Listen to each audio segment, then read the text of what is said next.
You're on. All right, we're on. I did a couple of takes on this because I was rambling, but because I don't want to do a rambling thing. Late night from Willowdale. We're talking about Brexit. I think we need to take a chill pill on Brexit.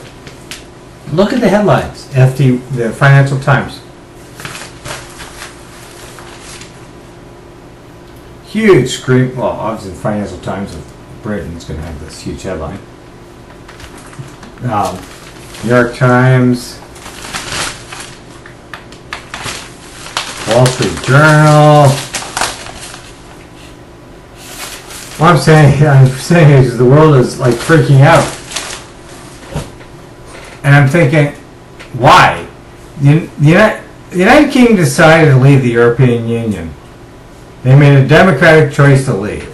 I think it was a stupid choice. I think it was based on a lot of xenophobia and ignorance and stupidity. But they made a choice. It's not the end of the world, okay? They made a choice to leave.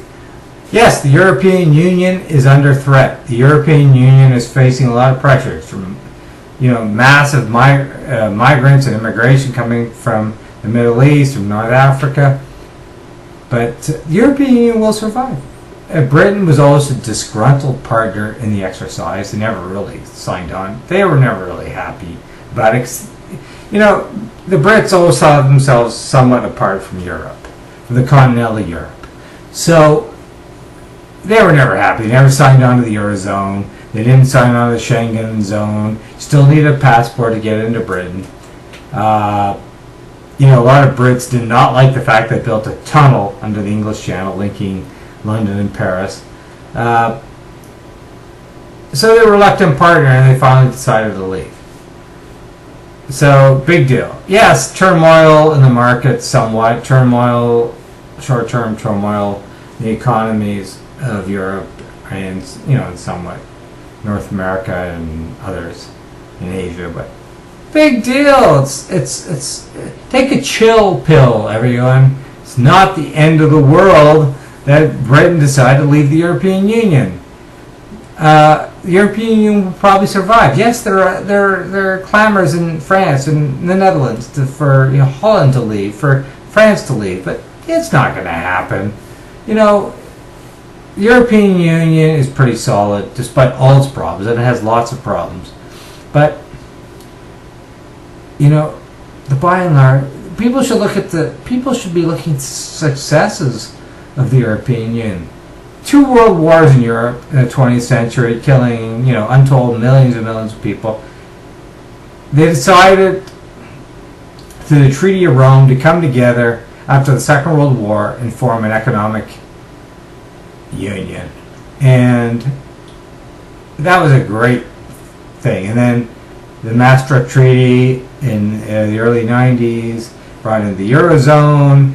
Then we had the Schengen, where you use passport, you can drive from Amsterdam to Barcelona and not have to show a passport.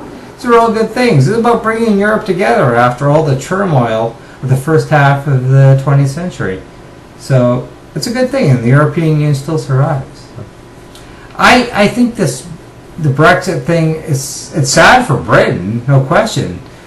But it's not the end of the European Union. It's not the end of the European project. The European project is about bringing people together after 2 world wars in the first half of the 20th century. Still exists. They survived the Greek crisis. I know there's a lot of people in Spain that are fed up with Europe. The European project will survive. The European Union will survive.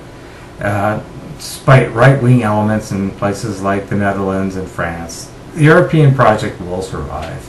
So, and the Brits made the wrong choice. I think a lot of Brits are thinking, what did we do?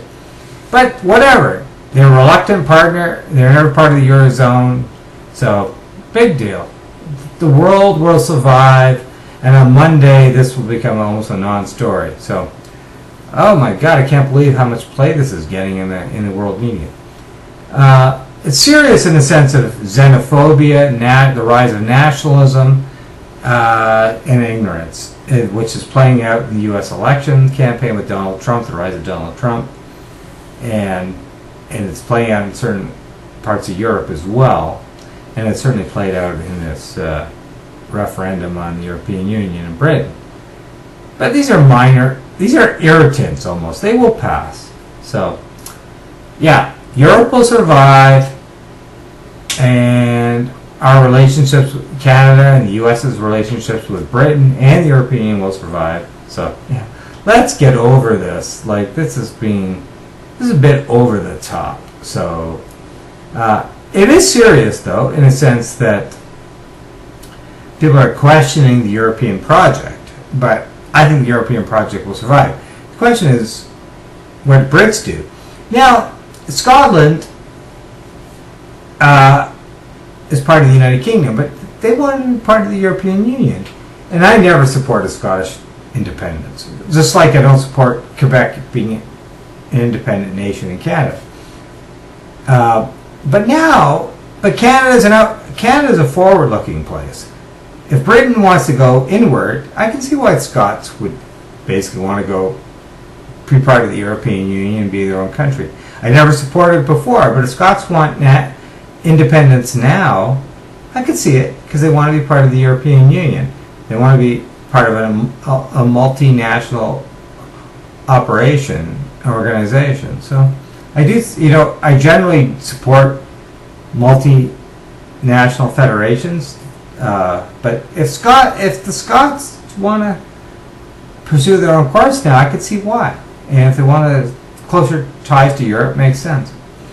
It's certainly in terms of Ireland.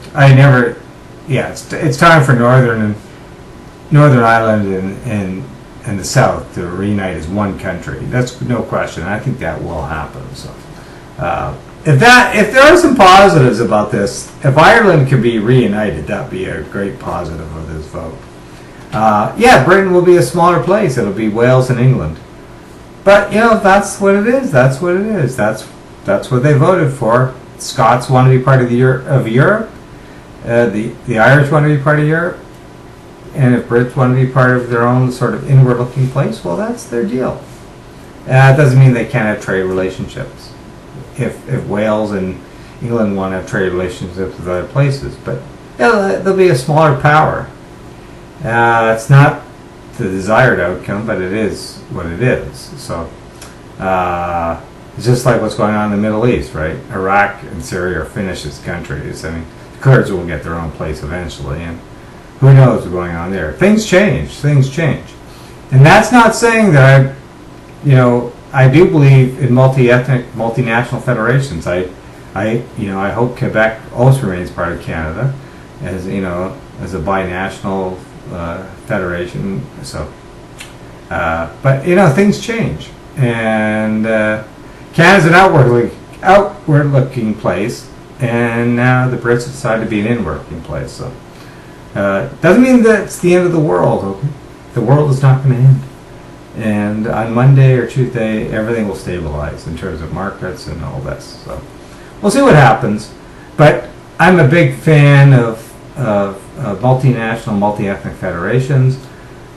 And the Brits made the wrong move. But yeah, it is what it is. I am fearful of nationalism and xenophobia that's rising in Europe and rising in the United States. So much. Canada is kind of a blessed kingdom. We don't see that here. For all the reasons, and we won't go into those tonight. So, and I just want to have a shout out to those Democrats in the Congress who fought for gun control the other day. And Obama is going to end his last number of months in presidency fighting for gun control. That's an honorable thing to do. So, it's a tough deal in the United States. So, I'm not going to go on.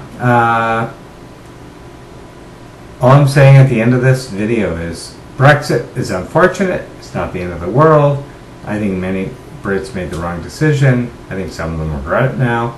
But the European Union will continue. The European project will continue. And yes, the The United Kingdom, as we see it, I think will no longer be the United Kingdom. I think we're going to see some changes there, which is unfortunate. But like a United Ireland, I don't see that as an unfortunate thing. I think United Ireland would be great. And if Scotland wants to join the European Union, fine. I never supported Scottish independence before, but I can see it now. So, yeah, I think we're going to see in the next number of years is just a smaller Britain, right? Basically England and Wales. And that's the outcome of this. But the world is changing, but it's the European Union will still exist. Countries in Europe still want to unite, and they don't want to go back to the years before 1945. So it's a minor blip, and it's a problem, and it has to be addressed. But European project will continue, and it's been a great success story, and that's what we forget. Okay, the end of this video is the European projects have been a great success story in the history of humanity. Okay, the history of humanity, and this is a continent went through so much strife and bloodshed, and in the last 50, 60 years there hasn't been, despite what happened in the Balkans, which is more of a blip. So, anyways, okay, Clete, shut it off.